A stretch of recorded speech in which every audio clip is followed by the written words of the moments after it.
Hey everybody, this is MellanyTheStrange. Welcome to episode 1 of Unpopular Opinions. I really kind of want this to be more of an audio blog about different things that I'm experiencing and feeling and possibly going through. Just a little bit of background. I am a black student at a predominantly white college here in California, and so far the experience has been pretty grueling, pretty difficult, for a number of reasons, but I'm really glad that I came here and learned the different things that I did. I'm a part of the school's conservatory, and I'm studying music,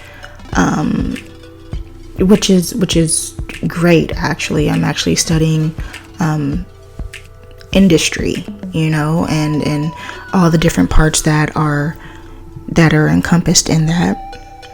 And it's been a long journey. It's been very, very difficult because, I am an older student, still under 30, but almost,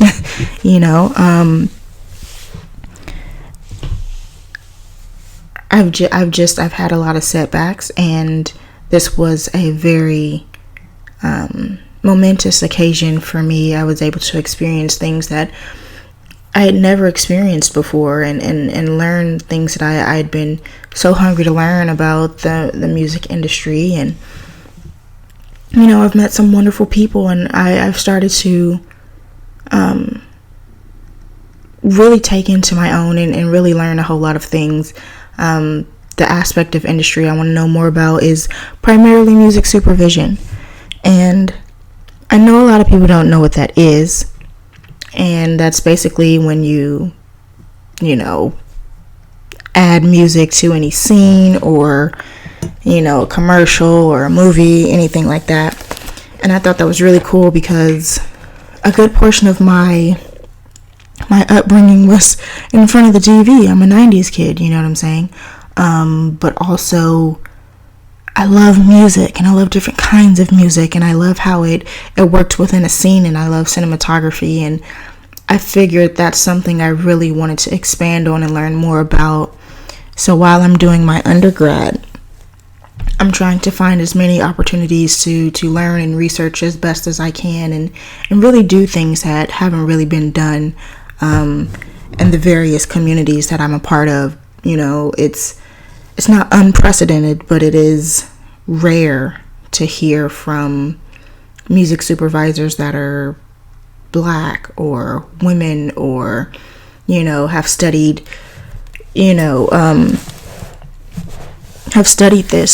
this area. So I'm really proud of myself for making it this far. I just found out that I have another year, which was a little upsetting at first, but I'm really happy that I get this opportunity and I get to learn, and the end is in sight, and it's been a long time coming. I've been out of school for a while, so I'm actually really grateful for it. I'm going to drink a sip of water, so if you hear things rustling around, sorry, I get dry mouth. But there have been pros and cons to this entire journey. There have been really positive aspects of things. There have been really negative aspects of things, and I'm starting to learn where my support comes from, and what resources I can utilize. And in the last year or so, the last 2 years, I was able to seek counseling, for mental health, which is something that I had always been on my mind, because I felt it was so important and so necessary for people like myself who've come from the inner city, who've experienced tragedy and traumas in a way that haven't been rectified by other things, and that was really powerful and really beneficial, and I was so grateful to have experienced that as well. So like I said, I kind of just want this to be like a free form type of thing.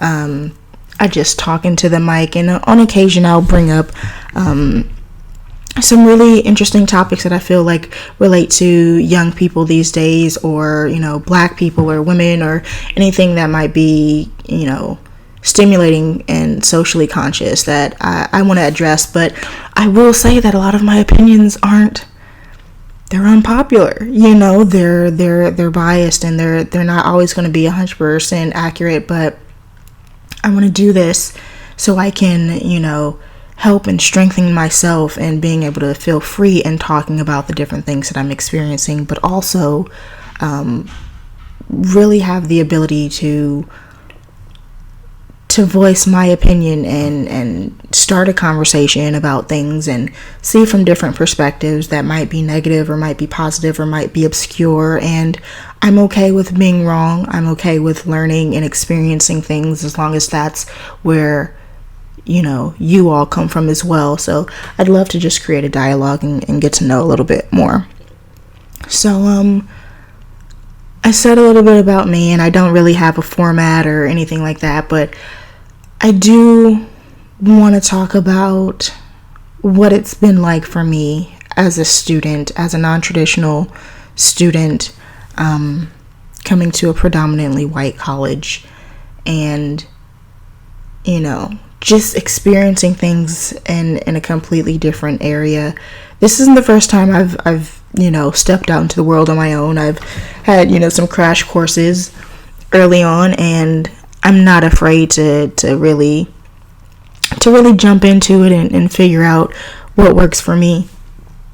But I think this particular experience, being a non-traditional student, being a couple years older than my cohort and my colleagues, it's definitely shed some light on not only my perspective and the way I grew up in South Central Los Angeles, but also what shaped that, and how I need to fix it or change, or what would be best for me to interact with these people that have not experienced the same issues, or people that have experienced the same issues, or people that are my skin color, and the different facets of people that I've encountered here, but also how it's been fairly difficult for me to navigate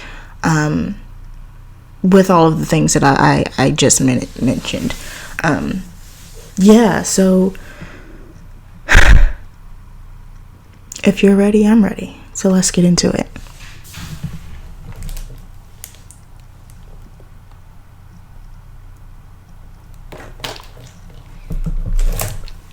So, I started college in 2009, straight out of high school, and it was a big moment for me, but it was also a setback because I had applied to so many schools, and I did apply to Ivy Leagues because I felt like I could really, I felt like I could do that. I felt like I could make it, and so I had applied to all these colleges. I had gone to the consortiums and the college tours and all of those different things, and I was excited. I was ready. I was pumped. Ultimately, I didn't get in for, human error. Not on my own, but that was pretty devastating. But ultimately, I did go to a school in California, which, where I'm from. And it was a difficult experience. It was my first time away from home, and around a different batch of people that didn't know me, didn't know my background, and were relatively ignorant about the Black experience, which was funny but also pretty scary, but I experienced a lot of mental health issues there, and I struggled for the first time in school ever. I really struggled, and it was so devastating because I had worked so hard to go to college and to get away from that lifestyle of the urban inner city that everyone, talks about. I tried so hard to get away from that. Or at least to experience something that was completely opposite or completely new from what I had known most of my life. So during that time, like I said, I experienced some mental health issues, and it was really difficult because my family is very, or at the time was very religious and very much rooted in Christianity, and I struggled with how to approach them with these issues that I had been struggling with, which, pretty much still happens now because a lot of the Black culture is based on this idea of Christianity, for whatever reason. I mean, of course, it's definitely slavery. It's definitely stems from slavery, but it's not something that I find myself gravitating too much anymore to. So it was complicated at the time, and ultimately, I decided over the summer that I was going to, really get myself together, and I was going to go into my second year and be prosperous and be successful and really take everything by the reins. Unfortunately, I wasn't able to do that for financial reasons, which was even more devastating, and I took off. That's the first thing you do, especially with the family issues and the financial issues and all the different things that I was experiencing. Just this overwhelming sense of fear and failure and shame. I took off. I ran off with a guy, which wasn't the smartest thing to do, but it definitely, the time that I spent with him was a learning opportunity, and it was a wild time. Like during that time, I was out of school for about 4 or 5 years, and I wasn't able to get where I wanted to. The entire time I was living with my boyfriend at the time, I did whatever I could. I tried to get into the nearby community colleges, which weren't so nearby. I tried to, go to school online, which weren't actually helping me out. And, it was just a struggle. So for about 5 years, I just worked, I took that route that everyone takes, that is seemingly the most necessary, the most comprehensive. It just felt like the right thing to do. It was all I could do was just work, and I did as best as I could. But ultimately I ended up leaving there, and for about 6 months after I had left my now ex-boyfriend's place, I was thriving in a way that I had never thrived before. Because living with him, he was in such a small town, a small city that didn't have a lot of job opportunities, that didn't really encourage education. It was, everyone there was kind of conditioned to be okay with what they had. And it felt like I was living in South Central LA again. It felt like all of those things that I experienced, all of those things that I had gone through were just flooding back, and I was the exact same person in the same place that I had tried to get away from before, and it was even more devastating, and the time that I was away from my family during that 5-year period, I didn't speak to anyone. I was definitely going through fear and shame and guilt, and all I wanted to do was get myself together so that they wouldn't be ashamed of me and they wouldn't be concerned about what it was that I was doing or not doing, because such heavy emphasis was on education. And I felt like in the years prior I had failed, obviously.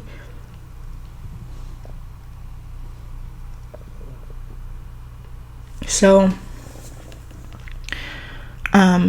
after I left his place, I like I said, I had about a good 6 months of, I was just flourishing, and I was able to, maintain 2 jobs. I was able to provide for myself in the way that I hadn't in the years prior, because work was so scarce and I wasn't able to go to school, and I was doing all of the things that I'd wanted to on my way to establishing independence in the way that I felt would be appropriate for my age and for my time and for the things that I'd experienced at the time. And ultimately that I lost that opportunity as well. After 6 months, I had to move from that place. I moved from the small town with my ex to back to LA, a different part of LA, a better part of LA, to be quite honest. But I moved back to LA, and I was able to do all of these things that I was trying so hard to do before, and I felt good about myself. I was proud. And like I said, I lost that opportunity, and it was devastating, to experience these losses, not necessarily consecutively, but for me, it felt like very little progress was happening during the time that I had left school when I was 18, 19, something like that. And I couldn't get over it, So ultimately I moved to a city where my family lived, and it was obvious that they were unhappy, but it was definitely a place where someone could get their bearings. It wasn't as small as the town my boyfriend lived in, but it wasn't as big as Los Angeles, where you could also struggle. It was a decent place to get a jumping off point and to get yourself together and do exactly what you needed to do, which is what they encouraged me to do. Although I was, I had my reservations about things, about, would it work, because I was away from them for so long, and here I am now needing their help, and I was a little, skeptical and concerned and worried. But ultimately, I did exactly what I needed to do. While I was there, I was finally able to go back to school, to at least start the process. And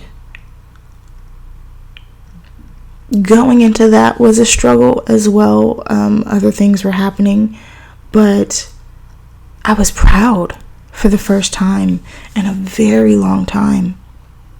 I was proud, and I was able to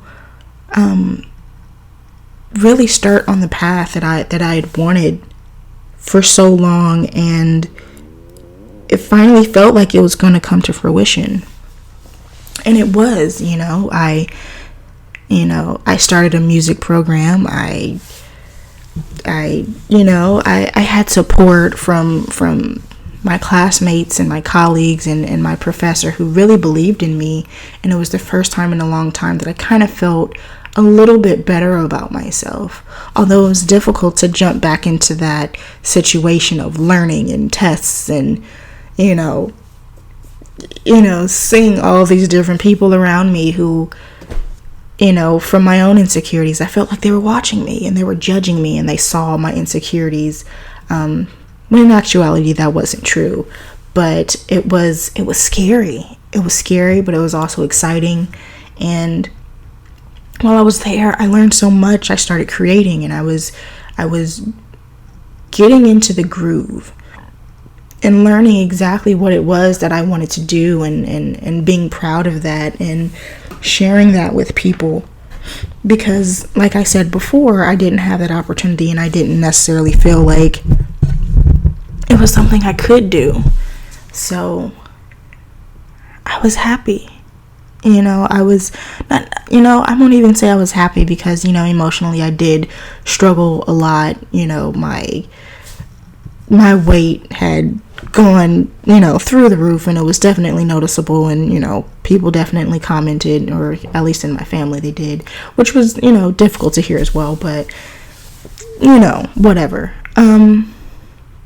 But yeah, I was finally on the road that I had wanted to, and that I had worked so hard for. And so ultimately, in my mind, I told myself I'm going to go to community college because it was convenient. It was something tangible that I could do. And then in my mind, I'm like, hey, I'm going to go to community college, and then I'm going to transfer and ultimately go to a university so that I can get my bachelor's degree, which is where I am now. And of course, community college is a lot different. You get a wide range of ages and different people from different backgrounds, and work is it's not as strenuous, it's not as load bearing, but it was something that I hadn't experienced in a long time, and I was proud of myself for doing.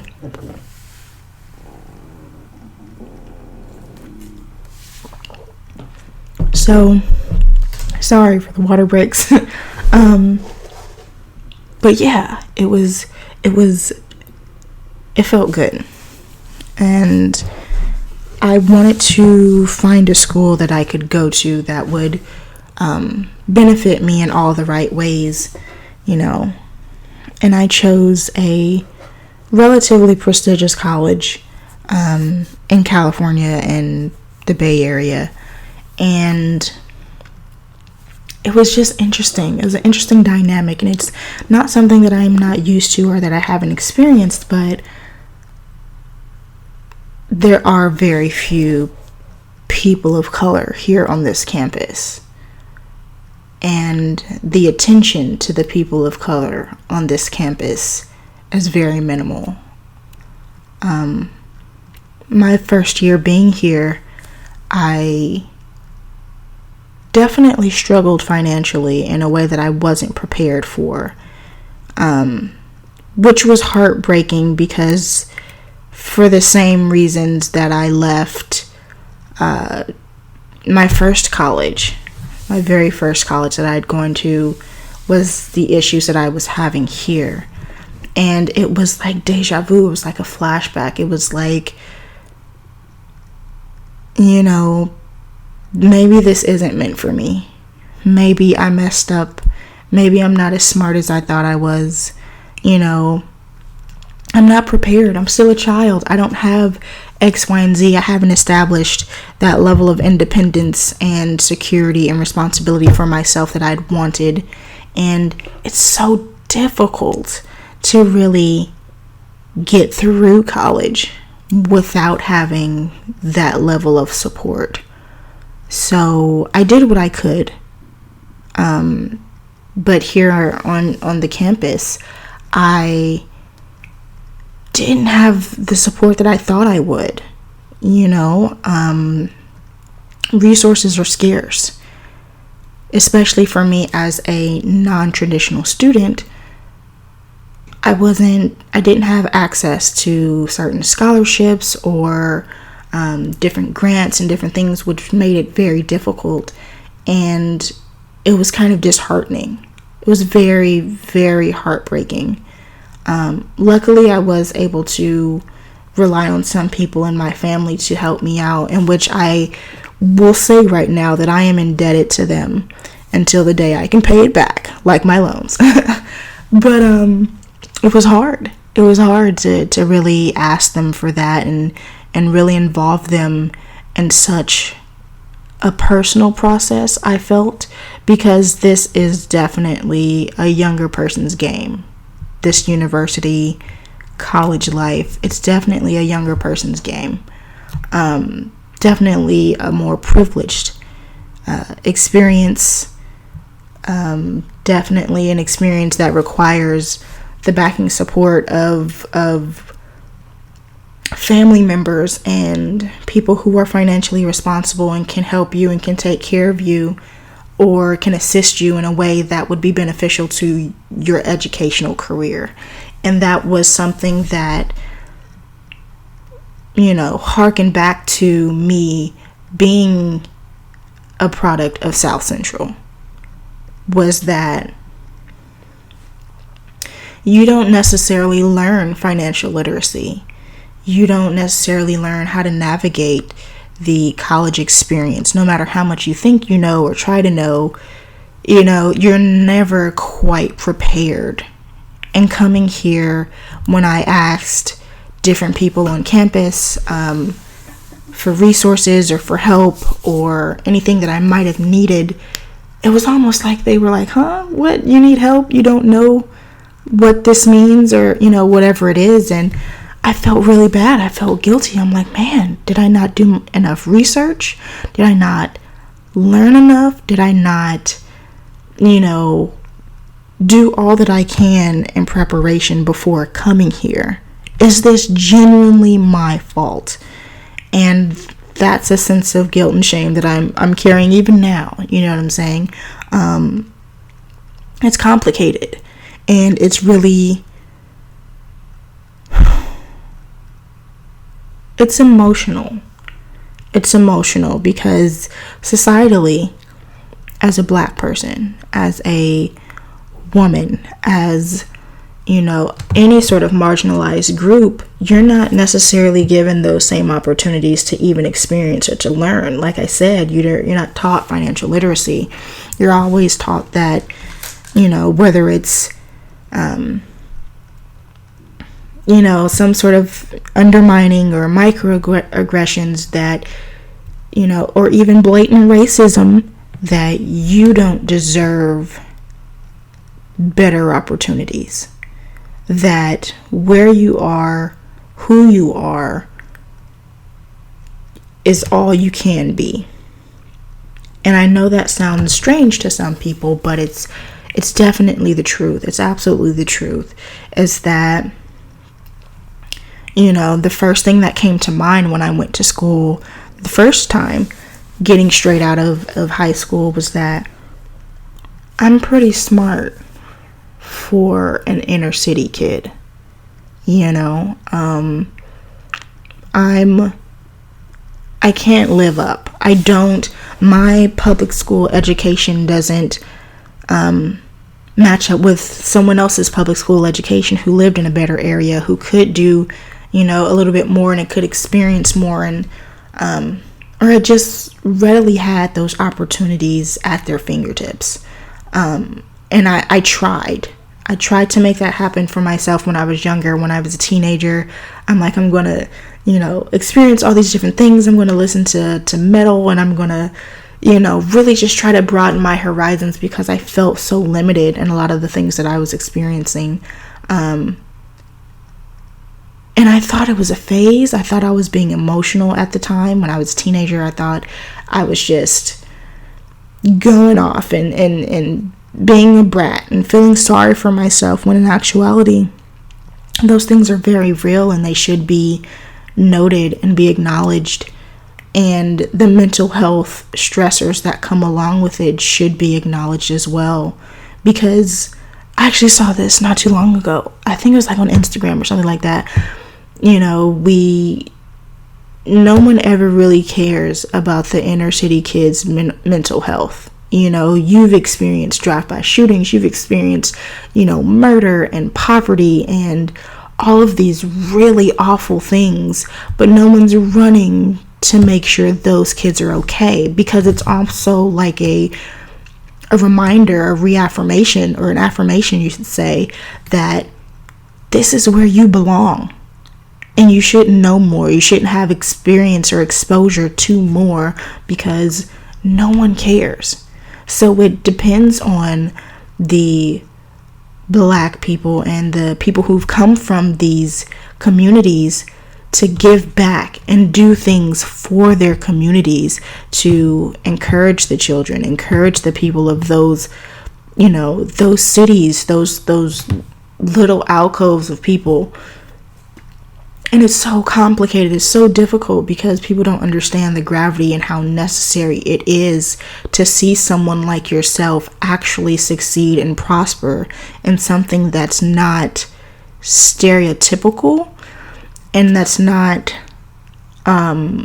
possibly endangering of themselves. Like, it's wonderful to see these athletes, when I was growing up in the 90s, it was absolutely amazing that Magic Johnson, poured money into one of the districts in South Central. He poured money into the Crenshaw district, and he had his own theater, and he had his own Starbucks and TGI Fridays, and we were all so proud. But slowly those things started to fade away, and his presence wasn't as prominent as it was in the 90s. And so you get people like Nipsey Hussle, and you get people like will.i.am, who's doing things with the Boys and Girls Club and promoting STEM and science and all of those different things. You get those people who are actually interested in giving back to their community and stimulating that community. But it's difficult when it doesn't reach everyone, and during the time that I was still in South Central, there weren't a lot of Black people doing positive things that I could see, that I was aware of. So it was difficult. Everyone says you got to motivate yourself, and you got to get up, and you got to do these things, and you have to be this certain type of person. And the reason you're not where you are, the reason why you're not wealthy, and the reason why you're not succeeding in the way that you want to is because, you're lazy, or you're not motivated, or you don't have X, Y, and Z. And that makes me so upset, because you make it seem as if everyone could get out of the hood, if everybody could, just find the money to build their own businesses, if they could just have everything and do everything, then all of us would be free of debt and emotional burdens and baggage and things like that. But you have to realize it's not easy. And one of the more important things is that you have to learn how to encourage others as well, and be a positive encouragement. Everybody doesn't need to be preached at. Everybody doesn't need to be told, everybody doesn't need tough love. Actually say, hey, I care about you. I want to see you do well. I want to be here for you, so that way these people have the confidence and the ability to go out to places that are not surrounded by people that look exactly like them, because the world is more diverse than just the people you're used to encountering. And it's necessary for us to either directly or indirectly encounter those other people and those other cultures, so that we ourselves can broaden our horizons. And that's not always easy to do if there's not someone behind you genuinely pushing you, educating you, and helping you get to those next steps. It was hard. And the experience being here at school, I definitely felt like giving up. I definitely felt like this isn't for me. I gotta find something else to do. I gotta go back to square one. And I'm like, I don't have any skills. Like I can't just go work somewhere. Not because I can't. Not because I'm incapable, but because it was such a stressor on my emotional capacity that I wanted to try something else. I wanted to try to do something more. I wanted to do something that I was actually interested in and thought I'd be good at.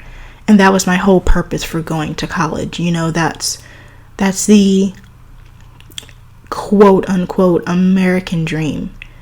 You get education, and it's supposed to be the land of the free and the home of the brave. And then we're all just encountering these hurdles, these financial hurdles, because the school I'm currently at is very costly. It's, and if you're not financially literate, you're going to struggle. Who's going to help you understand loans and interest rates and, grades and all of these different financial hurdles, these emotional hurdles that aren't addressed in the home or can't be addressed because, who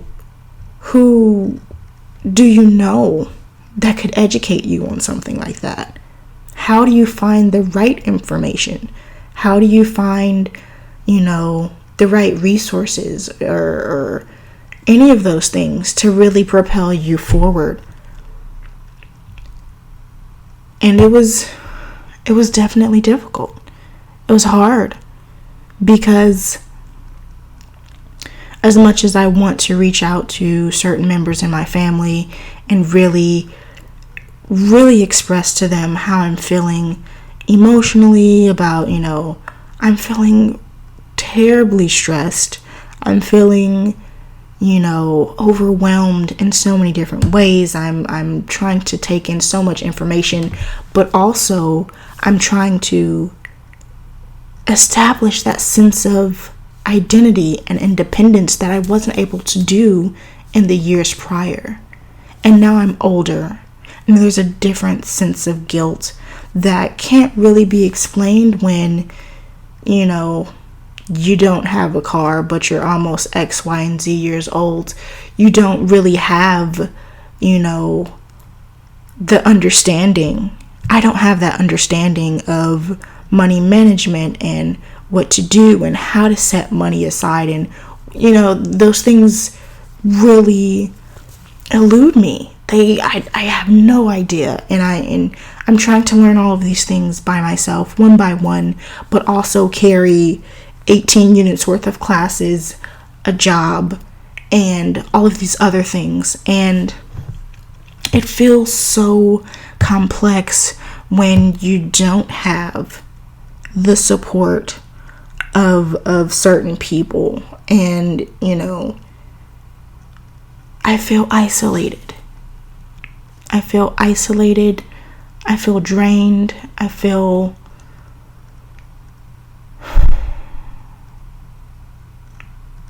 Sorry, I'm puffing so much. I'm a chubby person. I don't know. I can't breathe. But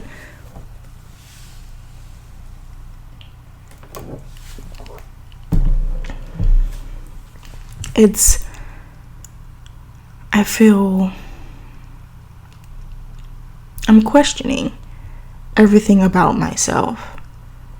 I'm questioning, have I taken too much time for mental health? Am I taking too long to get on my feet, to not be dependent on anyone else? Because honestly, prior to me starting school, prior to starting community college 4 years ago, prior to that, I was able to manage just a little bit, I was able to do as much and as best as I could. And of course it wasn't enough. Of course I wasn't able to save. Of course I was trying to contribute to various households because I needed somewhere to live, and they weren't quite, accepting of helping me out. I struggled, and I'm still struggling, and I think that's what I want this entire journey to be about. I want this entire podcast or audio blog or, whatever it is that I'm doing right now. I want it to be about just having an open discussion about where I am and being such a late bloomer and all these different struggles. I kind of just want to have that open conversation with anyone who will listen and anyone who wants to respond. So if you want to, you can find me on Instagram and Twitter and all that jazz. You can find me at the TheMellanyD. That is the Melanie D.